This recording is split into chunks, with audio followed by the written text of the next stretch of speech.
Well, thank you for reading Genesis together for the last 8 weeks, right, December and January.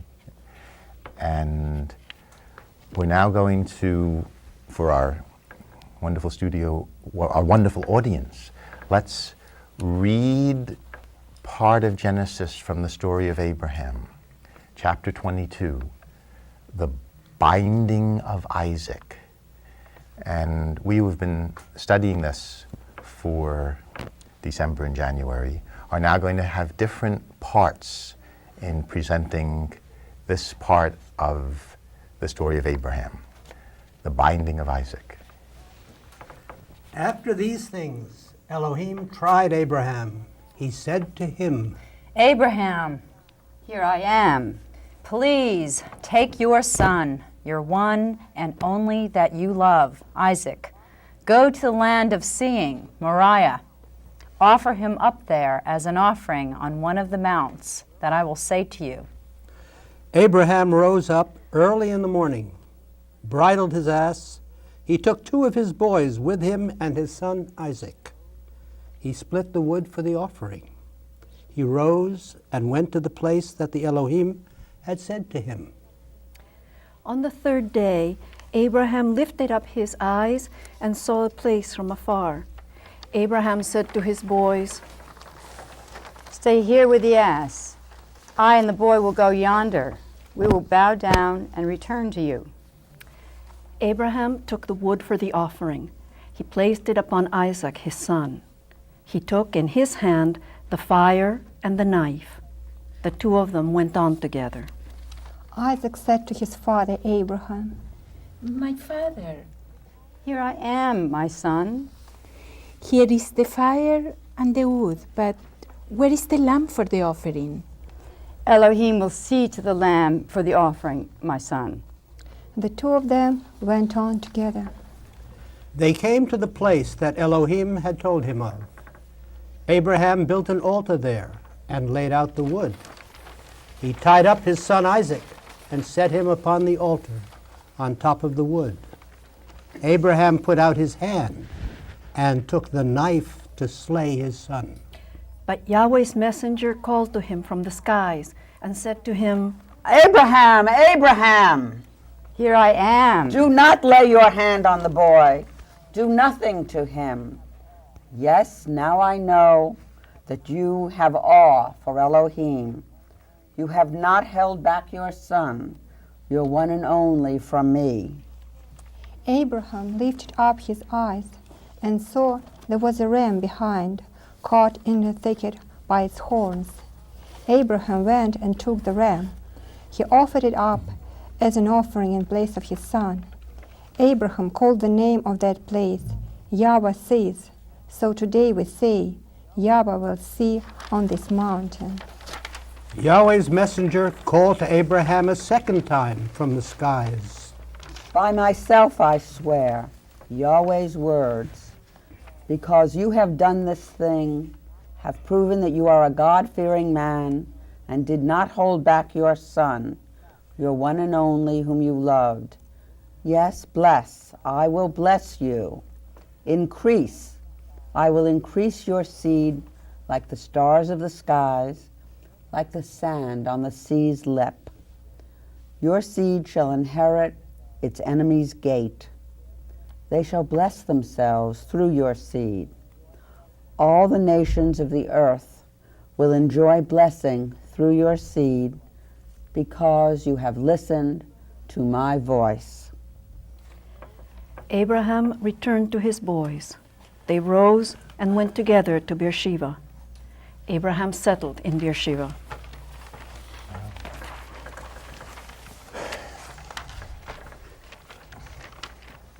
Well, my friend Sally keeps asking me, why are we calling this torture and what it can do for you? Let me try to explain, if I can.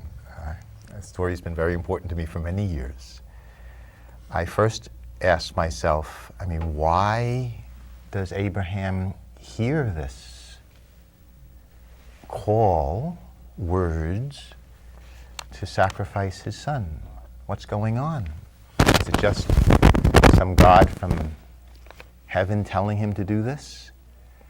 And with your help studying the story, I saw that in the story of Abraham, Abraham has a challenging marriage. He gives his wife away a number of times to Pharaoh, to Abimelech. And 3 strangers visit he and his wife, and the strangers perhaps are with Sarah. One of them says, you're going to have a son, Sarah, in your old age. Abraham and Sarah did not have a son. And it says that when Isaac is conceived, as you know, it says that Yahweh visited Sarah as he had promised. When Abraham had his other son, Ishmael, it says that Abraham went into the maid of his wife, Hagar, went into her, and Ishmael was born. Ishmael became the father of the Arabs, and the other son, Isaac, becomes the father of the Jews with Abraham. Now, why then does Abraham hear this call to sacrifice his son? Well, as you know in the story, his firstborn son, Ishmael, is asked to leave after his second son, Isaac, is weaned. Sarah says, I don't want Ishmael to inherit. Send him away with Hagar. And so Ishmael and Hagar are sent away into the desert. And they don't know what's going to happen to them. That in itself, alone in the desert, can be torturous. And then after these things, Sarah's very beautiful. Abraham gives his wife away again to Abimelech, a king. And then just before the call to sacrifice, Abraham has an argument with Abimelech over wells, which were the source of life. And I think if you argue with someone, well, Sally said no arguing on the set, but if you argue with someone, remember, you think of all the things that they've done that are wrong sometimes. And I think he must have thought, maybe Abimelech is the father of Isaac. Maybe I'm not the father of Isaac. And so that, I think, would be torturous in itself. Is this my son or isn't this my son? You know, we have those difficulties in our own lives. Should I divorce my husband or shouldn't my wife? Or should? It's very painful. Is this or isn't? And the son that was really his, he knew was his, Ishmael, has been sent into the desert. And so he's left with this question. And I think at that moment, after arguing with Abimelech, his anger, his fury, he can't hold it in anymore, and he hears a call. It erupts in him. And it doesn't say, he just doesn't want to just kill his son. It erupts in him and it says, okay, I want you to sacrifice your son, which is a little bit better than just killing him on the spot.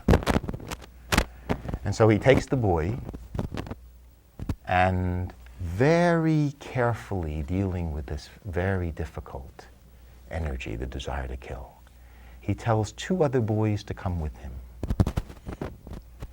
And they take this 3-day trip. And as Beatrice was reading, on this trip, Isaac says only one thing. He says, Father, I notice you have wood and a fire. He doesn't mention the knife. That's too painful for him. I know you have wood and a fire. Where's the lamb? And Abraham answers very ambiguously. Sally read it. Elohim, or God, will provide the lamb. Now, is that true or not is an interesting question. That itself is torture. Yes, is this, you're in this trip, that's very painful. You can be ripped apart here. They get to the top of the mountain, and Abraham says, as we just heard, he says to the 2 boys, you stay here. And the word in Hebrew was na'ar. You stay here. The same word is used to describe Isaac as a boy, na'ar. You stay here, you boys. I'm going to go up to the mountain with Isaac alone. And then he ties up Isaac, puts him on the fire, raises the knife. And I think at that moment, with that very difficult torture, at that moment, Isaac owes his life to Abraham. At that very difficult way, they can connect as father and son. Sometimes you have to connect in very, very difficult. They really did it. And when that connection is there, then he can hear from someone, okay, don't hurt the boy. My own interpretation, there can be many, is that the two boys that went with them followed them. And one of them said at that moment, because they were probably friends with Isaac, don't hurt the boy. Because they say twice, as Sandy read it, and then they say something else. And I think that it's possible to say that the God of the heavens can be found in both Abraham and his struggle with Abimelech, in the boys and their friendship with Isaac. That Isaac on the altar, even though it's very torturous, can feel ultimately I am connected to my father, and that connection is crucial. That connection of father and son, that connection and the connection God is present there, is that to make, what David likes in our discussions, to make those difficult connections between people that aren't necessarily connected. It might be very interesting that the mention is your seed shall inherit. It might mean that anybody can be your son. Anybody in the world. It might be very difficult to make those connections, as with the Arabs and the Israelis now. Both of them coming from Abraham. It's interesting in this story, both Ishmael and Isaac never go to see Abraham again when he's alive. They never talk to him. Only after he dies is it safe to come and together bury him. So just to sum it up and then to hear what you think, I think that if to make special connections, become brother and sister in difficult situations, to make special connections carefully, as Abraham and Isaac does, that's the way to liberate this blessing energy or God energy. And that's why Abraham and Isaac and Ishmael can really create a family for all humanity.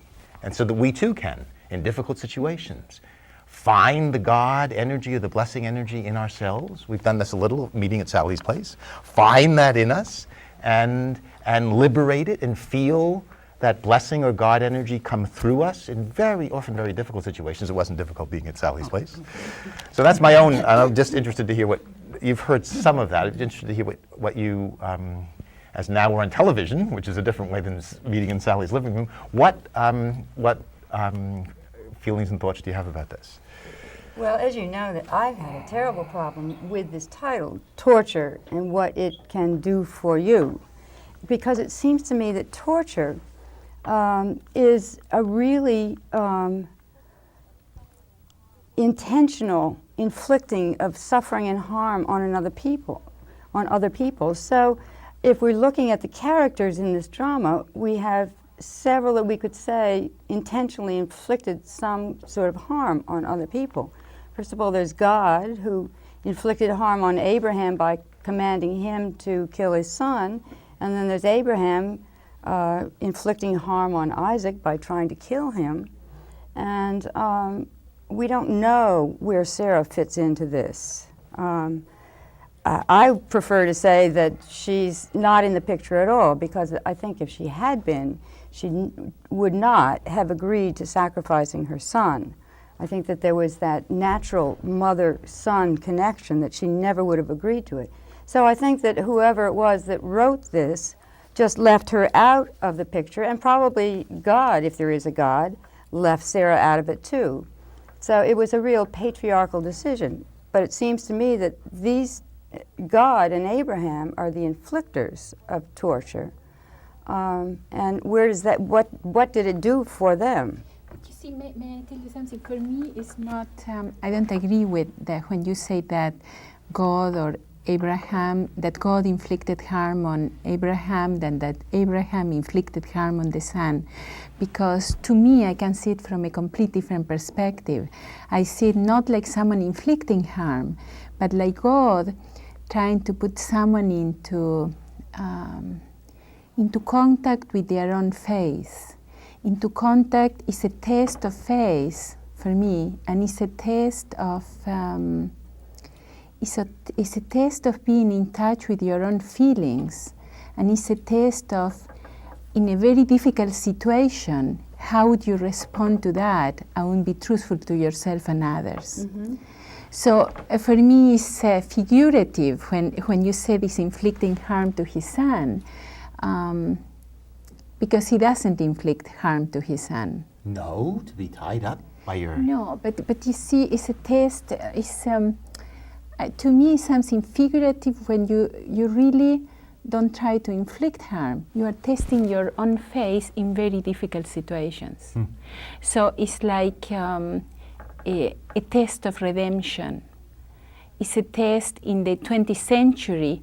I would call it a test of trust. For example, in our own daily activities, do we trust one another? And then we have to be in difficult situations to be able to see whether we pass that test. Anyway, so that's what I feel. Surely Isaac can't But it's not trust torture. his father. And Abraham went as far as he possibly could before he was miraculously saved from killing his son. But it seems to me that he was totally prepared to kill his son. And he put his son through terrible torture. And that raises the question of God's Just view not for me. of, suppose Abraham had failed the test. Yeah. Who pays the price? The power of the Abraham. story. He would pay the price if he failed the test. And how about Isaac? It's his test. Well, if Abraham fails the test, then Isaac doesn't get killed.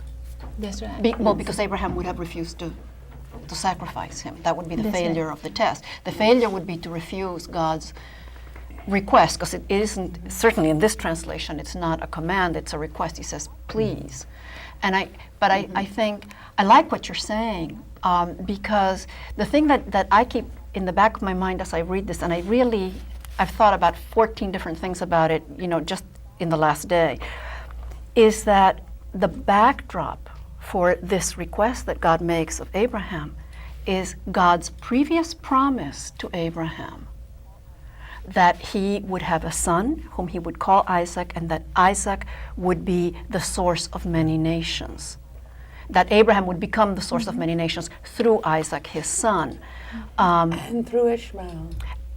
Yes, but the Ishmael part doesn't come until very close to this. Before Isaac was born, that was the promise that God made to him. If Abraham would leave his home where he was and go where God sent him, way back, then he would become the father of many nations. He would bear progeny, and he would become the father of many nations. And that happened a long time ago, before this, a long time ago. But that's part, I think, of what's being tested too. What's being tested is whether Abraham has faith in that covenant that he has entered into with God. I like to see Abraham as a symbolic person representing the Jewish people, and whether or not the Jews as a nation will continue seeing them in the context of being surrounded by pagan tribes. And so Abraham representing the Jewish people is tested to see whether they will remain the covenanted ones who will carry forth the Lord's wishes, one of which I believe was to not sacrifice, to not make human sacrifice. I think the story is about doing animal sacrifice instead of child sacrifice. And earlier, you recall that the first covenant was not with Abraham, it was with all people. And this is the second covenant, more specifically with this people. But this is going back to the title. It is a torturous story. I remember as a child loathing the story, because how can you make sense of a God that would make that kind of demand? And for me, it's really important to see the story within the context of the day. That has helped a lot, realizing that things as torturous as child sacrifice existed. And what amazes me in this story is that Abraham is not protesting so much to the idea of child sacrifice, but that this is my only son, the beloved son, which almost indicates that his understanding as a faithful, upright man who feared the Lord, respected God, that somewhere along that relationship meant showing that, or being able to prove that type of respect, which meant offering one's first fruits or child. And then it tells me a lot about how his idea of God changes, because that same man then, Abraham, comes into a realization that maybe this love and trust means no longer doing that. And to me, this story is the evolution of that, which has profound ethical implications. But it is a torturous story, and I think that's why it plays so big in our imaginations to read this. And it's wonderful to have the creativity to look at it in the type of culture we have vis-a-vis the culture of ancient Israel. You know, what struck me is the fact that he totally does not resist. He used to argue with God a number of times before that, and now when it comes to kill his beloved son, he does it. He seems to do it so easily. So I would rather accept Michael's explanation that it wasn't his beloved son whom he was going to kill, but it was certain tension and there was certain negative feelings that he had towards his son, and probably he did not believe that Isaac is his son. So I don't think it was so torturous in terms that he had to kill his son, but the idea that it probably wasn't his son that made him do that cruel thing. So I think it was something that was born inside him, this intention to kill. Yes. Because I cannot accept the fact that he was ordered to kill his beloved son and he would do it without hesitating, without arguing. No word that he suffered anything. He would just go and do it. It was God it was Elohim who said, your beloved son. Abraham, as far as I can tell, never said that. No, the only son he defends is Yes. Ishmael, Yes. and makes sure that God will provide. Yes. But you know, I think the other thing, and Jackie sparked this for me, the other thing we have to remember is that these folks are living in the midst of societies in which there are multiple gods. And now what we're looking at is a situation in which there is a one true God who for some reason has chosen revelation as opposed to letting the folks just go on worshiping whoever and however many they wanted to. So the people have the problem of learning, how do you deal with just one God? What does the one God want? And part of it, I think that what makes sense to me anyway, is that the people who were writing these stories were in part trying to work out how you do that. And this sounds really awful, from the point of view of God, it's also a new situation. Having chosen revelation, God has to work out, how do I deal with these folks? And part of this giving, making promises, taking back, ordering, demanding sacrifice, here asking for one, not even demanding it, not ordering, not saying, I'm going to destroy something or the other, but saying, please, Abraham, do this thing. Well, the interesting thing about one God, Sandy's very interested in the Hebrew, is Elohim is, as David was reading it, Elohim, which Jackie played, is one word, and im words are usually plural. Let us make humanity in our image. And somewhat traditionally, to protect the us, traditional commentators will say it's God and the angels. But it's possible that Elohim is a community. And Yahweh, which Sandy read, not Yahweh himself actually, just the messenger who said, I speak for Yahweh. Yahweh is another religious community. And so many scholars think that in the beginnings of the Hebrews, there was one community, the Elohim community, that said God is the Elohim, or the Elohim, as it says here. And another community that says God is Yahweh. If you remember at the beginning of Genesis, Elohim creates humanity in his image, male and female. And then in Genesis number 2, Yahweh creates man out of the earth, and man means kind of humanity out of the earth, and then breaks them apart so that they're male and female. It's very different. Yahweh seems to be an earth.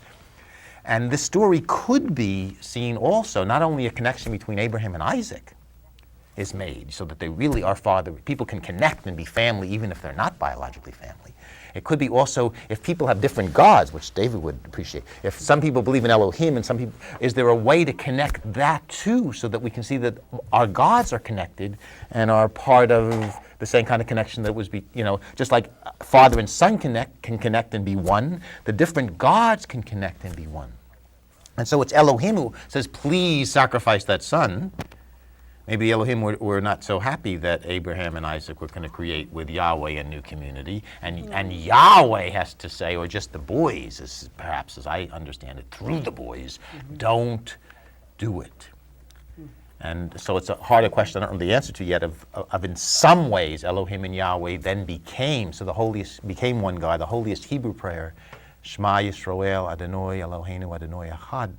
Hear, O Israel, the Lord our God, the Lord is one. But the prayer itself says, Shema Yisrael Adonai, which is one name, Eloheinu, which is another name. And so it could be what we need for the world, as David has been saying to us repeatedly, is can we find ways not only of connecting amongst ourselves and become family, but can the different people who worship gods of different names also connect so that these gods can be, if they're not one to begin with, be made one. And then we will all live happily ever after. And the promise that Sandy said is then we can all be one family for humanity, and we will be one family for humanity, finally.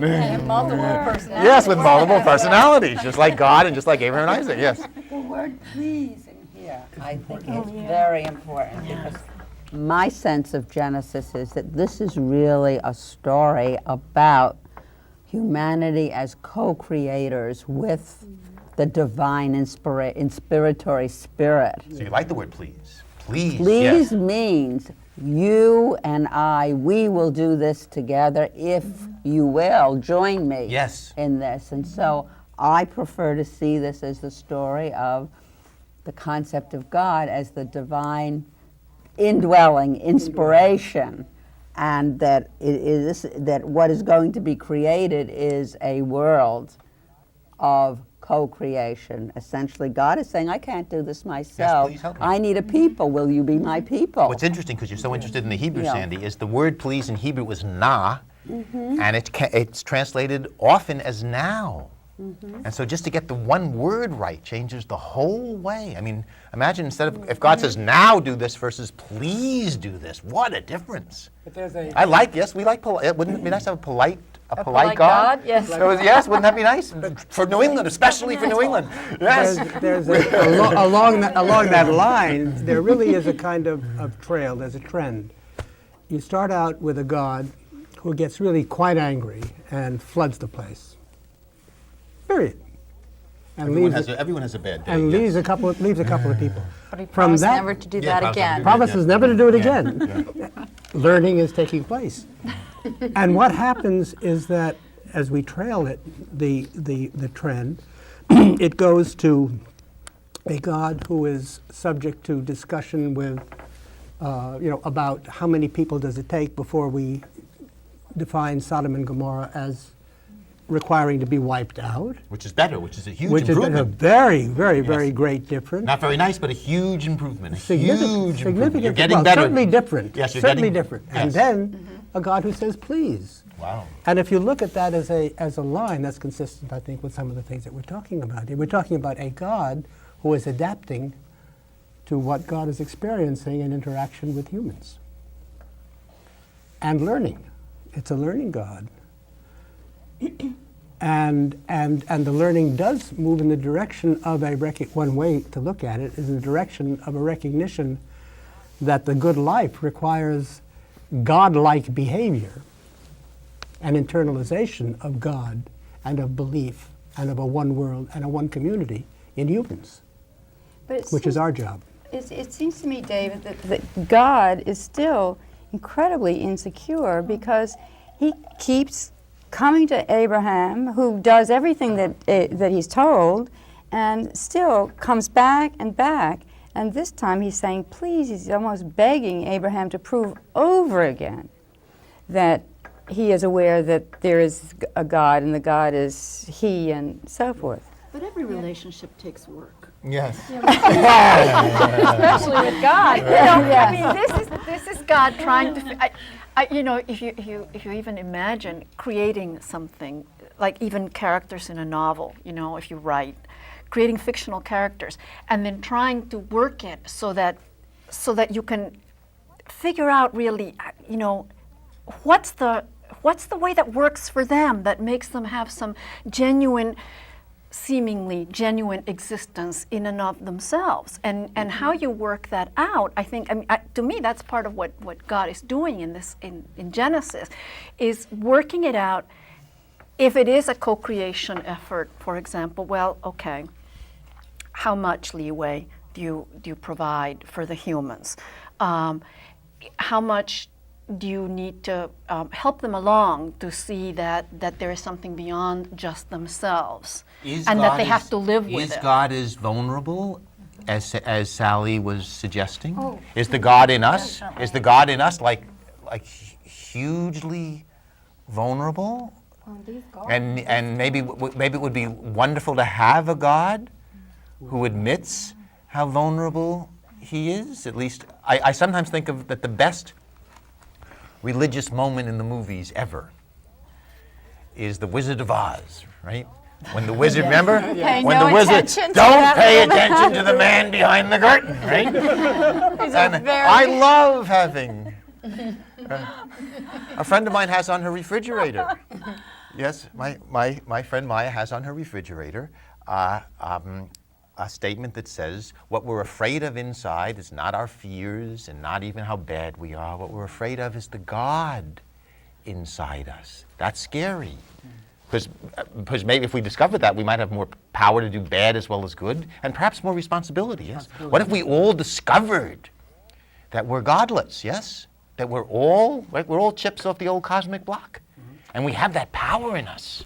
I mean, right? To have the power in us to do good or evil, and to live forever, and to create what, as Sandy's suggesting, what we want to create. We've got it all in us. Wow. Yes. But we have it all in us. But what Sally is saying, at least in this story, is it might be all in us, but it's in a very vulnerable place, and it might be very hard to get to. Very hard to get to. I don't know why it is in that very vulnerable place, but it seems to be very hard for us to discover that we are all, in traditional language, we really are in the image of God. We've got that in us. And why is that so hard to find? Yeah, and this story reveals so much of that vulnerability, although it's not taught that way. This story is the icon of the harsh, demanding God that's immutable.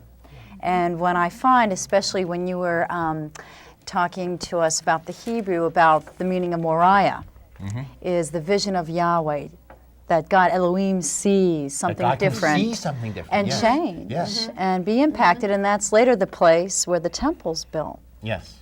The relationality and the vulnerability there, to me, is very, very powerful. Right now, in traditional Jewish belief, if the temple is rebuilt, the temple was destroyed 2,000 years ago, at this place, the tradition is the place where Abraham bound Isaac. There's a huge rock in the middle of Jerusalem in the old city, bigger than the studio, I think. And the tradition is if the temple is rebuilt there after being destroyed 2,000 years ago, that would be the sign of the coming of the Messianic age. And what's ironic or beautiful, there is a temple there. It's a temple built by the Muslims. It's a temple with a golden dome. It's called the Dome of the Rock. And it's possible if the Jews would understand, oh my, this temple is built. And there would therefore be peace between Israelis and Palestinians, the way there was peace between Isaac and Abraham, and between Elohim and Yahweh, if you like. Yes. If that kind of connection could be made, then we could, as the new millennium comes, we say, hey, yes, we've got a temple. The temple is rebuilt, everybody. We're heading for the Messianic age. The dawning of the age. Yes, yes, the dawning of the. Well, of course, Muslims believe that it's Ishmael who's being sacrificed, whereas Jews and Christians believe it is Isaac. But they're really the same person, aren't they, Ishmael and Isaac, or they could be seen that way. And so that the three traditions, can be converging and helping each other through their troubles at the same place. Because Isaac and Ishmael actually do come. It said they come together to bury their father. Yes. And they both were almost sacrificed. Yes. And they both could understand that. They probably Isaac probably, who does not talk to Abraham after this ever again in the Bible. Yes. Isaac seems to have gone to his big brother Ishmael. and who also went through a similar experience, being thrown out by Abraham into the desert. Oh, yes. And I think, yes. again, Abraham was careful enough to send messengers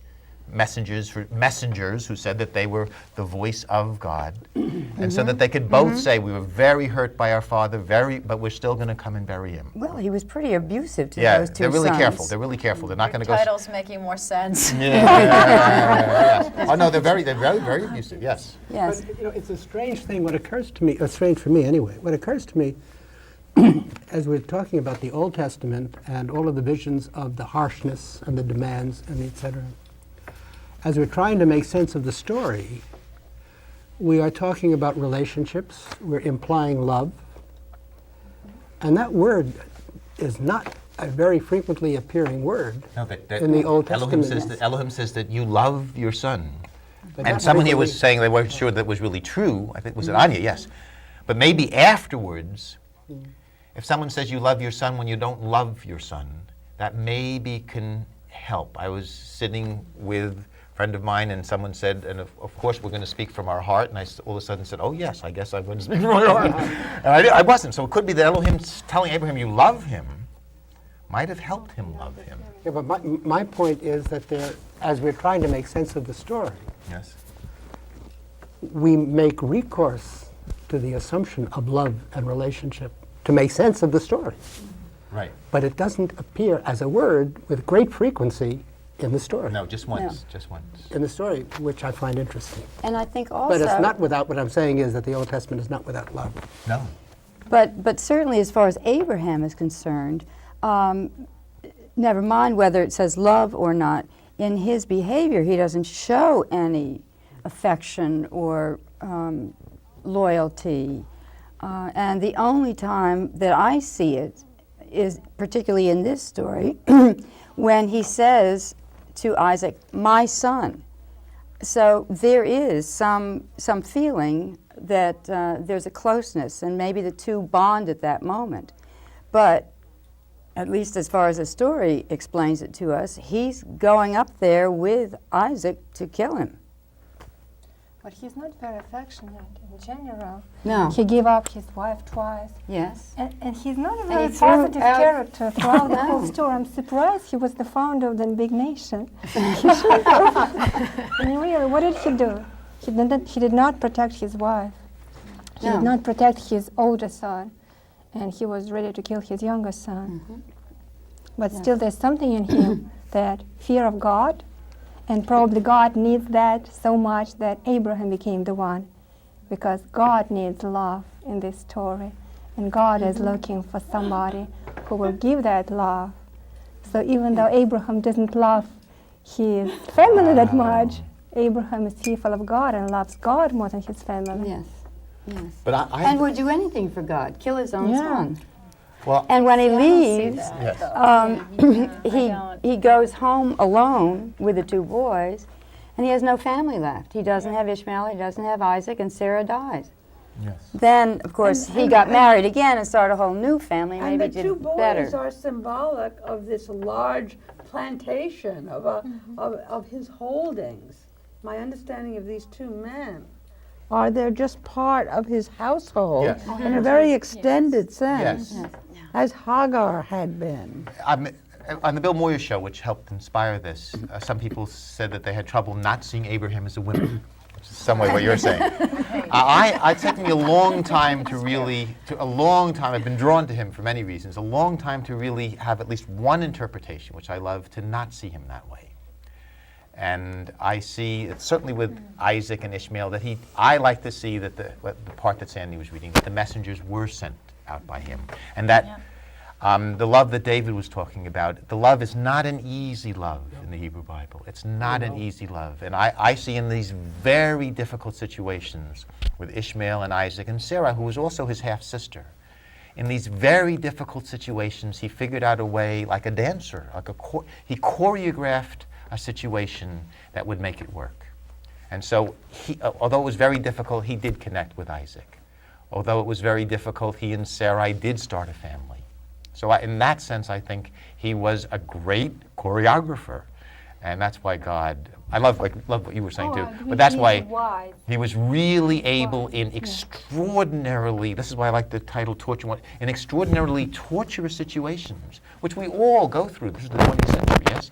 He was able to, one, acknowledge that's what's going on, and two, figure out some way, some improvised way, careful, to say, yes, this is torturous, I'm going to find a way to get out of it. And so in the binding of Isaac, in some ways, bound him with Isaac, and Isaac could be free. Not easy, but not easy to do that, but free. We all know those situations. But Michael, he was not very nice to Sarah. He was not very nice to Hagar. He was not very nice to either one of his sons. And everything that he did, which you seem to admire, but I have questions about, well, is a cleanup operation to kind of fix it up. Yes, I agree. Well, we're all doing that. But we've done that in our lives. I know a little about your life. We know that's true, though. At least he can do it. The beauty of the story is it's not just about this happy, loving family that we can all feel bad about. It's like this story makes my family look good. And all our families. At the same time, for me, the danger is superimposing a 20th century view of what is compassionate on this story, because then that relinquishes this story to barbarism. This is horrible. What kind of mother would have, Sarah would have, her maidservant have this child and sent out to, and then we have surrogate marriage. We have surrogate. Right, but in terms of the covenantal family, the family that is the model of right relationships and favor with God, that I find them all tragic people in this particular story, but to me it's a story of hope. But now you speak to people at Harvard, many people. Aren't our lives like this, though? Isn't this just the story of our lives now? I was just Couldn't this looking be a at soap that opera? People magazine with that little child who was murdered in Colorado, and we are torturous with our children. They're on milk bottles and this these would be a good days. Story. And, the story that says you have to love your children, but this story says you can really feel murderous toward them. Find some careful way to act it out so you don't really kill them. But this was a culture that expected child sacrifice. Yes. Outside of even, obviously, the Hebrews, everyone did this. And this was a story that is moving towards, in our opinion, as 20th century people, a more just ethic. And the fact that this incredible primitive group could come to this wonderful understanding, it blows me away. And we could do it for the next century. We could. No. Randy Forsberg said, just like slavery is no longer accepted, whereas people 100 years ago or 150 years ago, if we were talking, some people would be intellectually respectable to say, I think slavery is appropriate. We might disagree. Now we all think it's bad. Maybe sacrifice of sons in war will be seen as no longer acceptable. But this story is like, let's break through to a new way. It's just wrong to send boys away to be killed, period. Boys and girls. Boys and girls now, yes. People do that. Yes, That's and right. so this story could be a story of saying, let's leap forward evolutionarily to a new ethic. That's how I see So it. no longer child sacrifice. Let's maybe no longer war in the next century.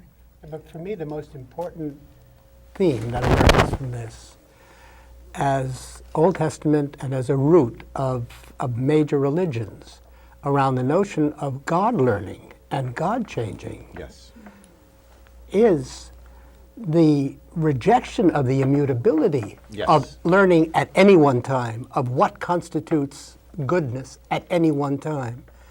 And if God can keep learning, why the hell can't the rest of us? And it was right. Socrates was asked to drink hemlock because he asked people, just because God told you to do something, how do you know God is right?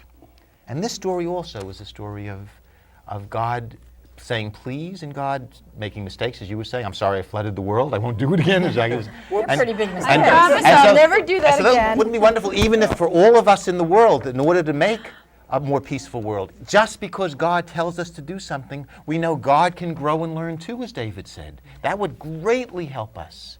We respect it because it's God says it, but we can question it. Maybe our God. But perhaps if we behave in an ethical manner rather than at God's command, that God will learn something from us. Yes, God could learn a lot from us. One psychologist, Jung, said the reason God became a human being is because God realized how much better we were behaving than some of his behavior and wanted to come and learn.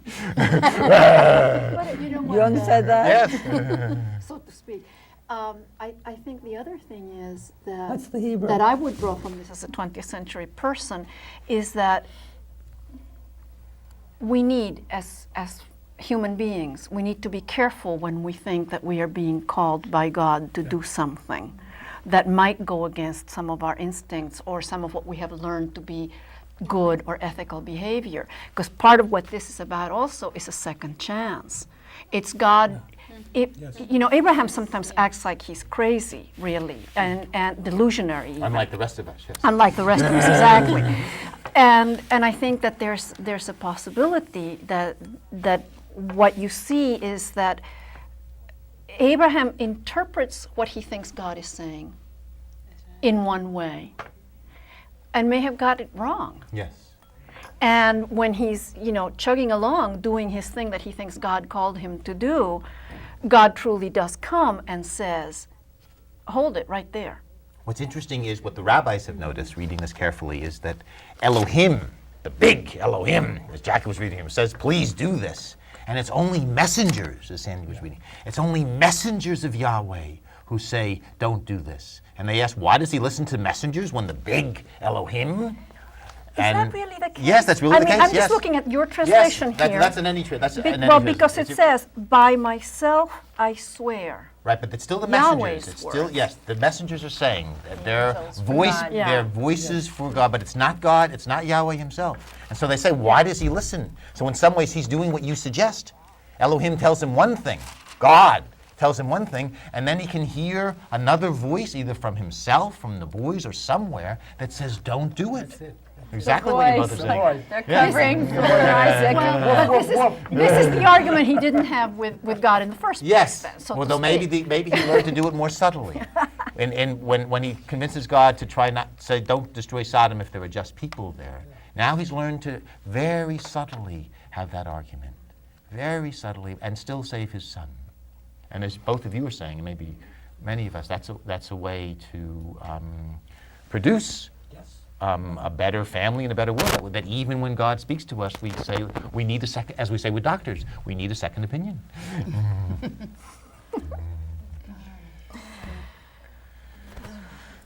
Well, it just happens so often in this century. People hear the call, and they were inspired to do really horrible things.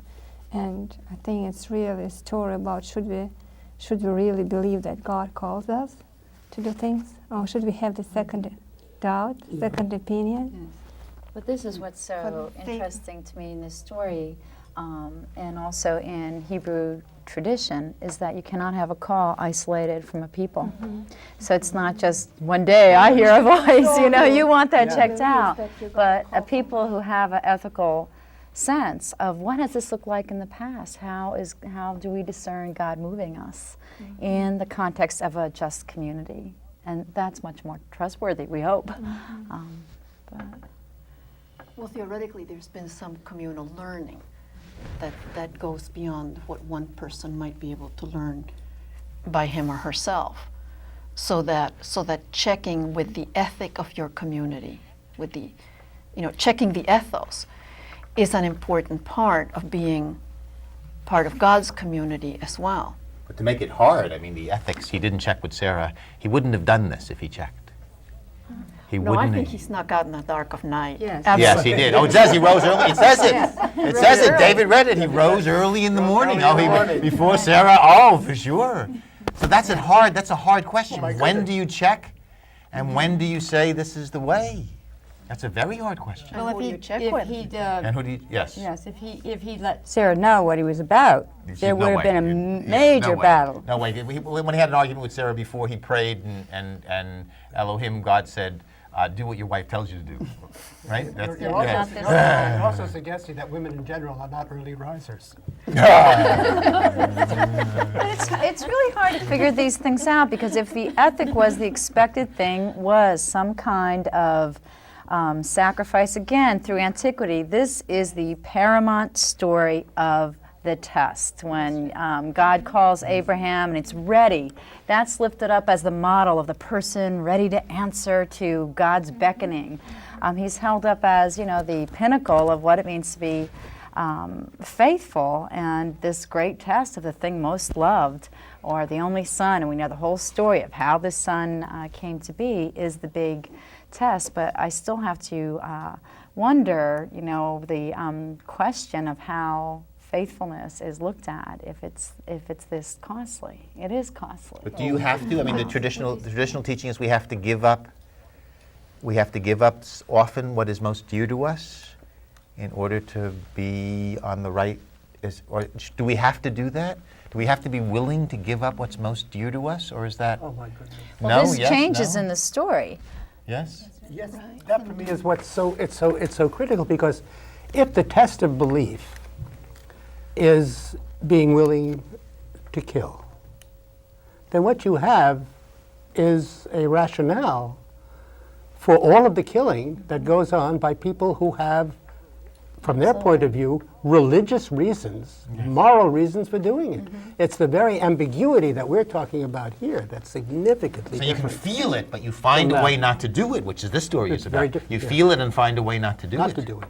Not to do it. This is in some ways a non-violence, but it's not a non-violence saying we don't have this in us.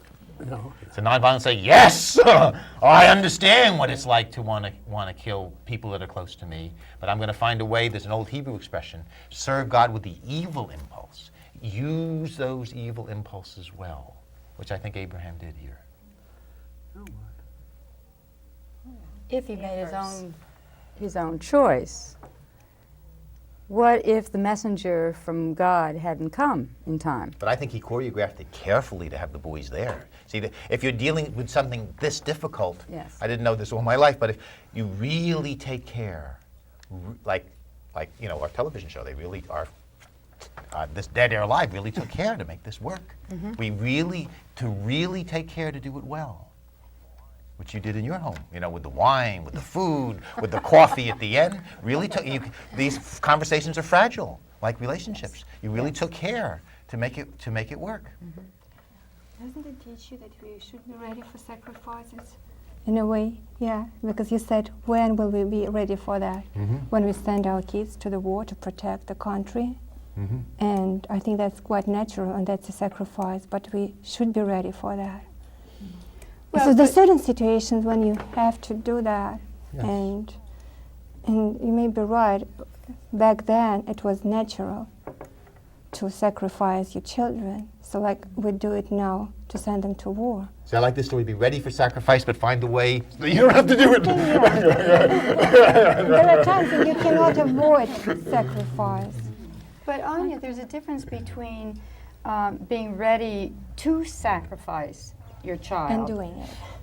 No, or being ready to cope with the loss when the child has been sacrificed, but not through your doing. I think there's a big difference whether you're the one who slays the child or some other thing happens to the child, and then you cope with it. The power of this for me is not to look at this story as barbarous about children as a way to remove ourselves in our culture, because when I hear this, it's like this was such an evil group of people back then that would actually kill kids and all. And I just think of, in my opinion, the poorest of the poor, the most marginalized are our children, and especially in this country that's so wealthy. I don't want to like I'm getting off on a political thing, but we we're really doing that now. do. We're treating children extremely. it's Beatrice knows that, working horrible. with Beatrice is a lawyer working with abused children. Yes, we're doing this. Yes, you come home to me often with stories about what's happening. This is not just happening then. This is happening now. How can we stop that? And it is not something, what we're doing is not something that we can see. As Beatrice pointed out before, there is an aspect here of a test for redemption. And we can't say that about a lot of the other things we do. That we do willingly, willfully, and for the best of all reasons, like to save the market economy. There's not the same kind of redemptive quality. This involves something that is larger, that transcends some of those connections that we have amongst ourselves as human beings. Well, we could say, which is what Beatrice tries to do, we can say this energy is there to abuse and sacrifice children. We're going to find a way not to do it, like this story does. We're going to find a way not to do it. Or bring attention to how that's done systematically. Yes. If you're poor, if you're a person of color, if you don't speak English, if you're an immigrant, we do it systematically. So we don't even have this case brought to us, like how horrible it's done without us seeing. Yeah. There's an old We are expression, so it's no calloused. crime to be poor in America, but it might as well be. Again, let me restate, though, this is showing movement in an ethical direction by our lights in comparison with the pagan tribes around. And This is it, meant to be an improvement. We're going to sum it up, somebody, or it also, anybody? I just want to Yes, say one please, last yes, thing, which good. is it also provides a very solid rationale for stopping child sacrifice. Yes. God says, don't do it. Wow. And all of a sudden, you don't have to argue about it anymore. Yes. You're right, Lucy. That's wonderful. That's a wonderful ending. I'll take that as the summation. Yes, I will too. Yes. Yes. I rest my case. Thank you. Spoken of by a lawyer. Thank you, Gabe. Through the fun of debating this through all these weeks. Let us drink to this. There you go. Well, Let's go. No more child sacrifice. No more. Yes. No more war Nice- in the next. Nice to kids. We're going to be nice to our children. Right, Yes. Instead of I'm going to lay down my sword. I love it. Wow, that was beautiful. Thank you. Way better.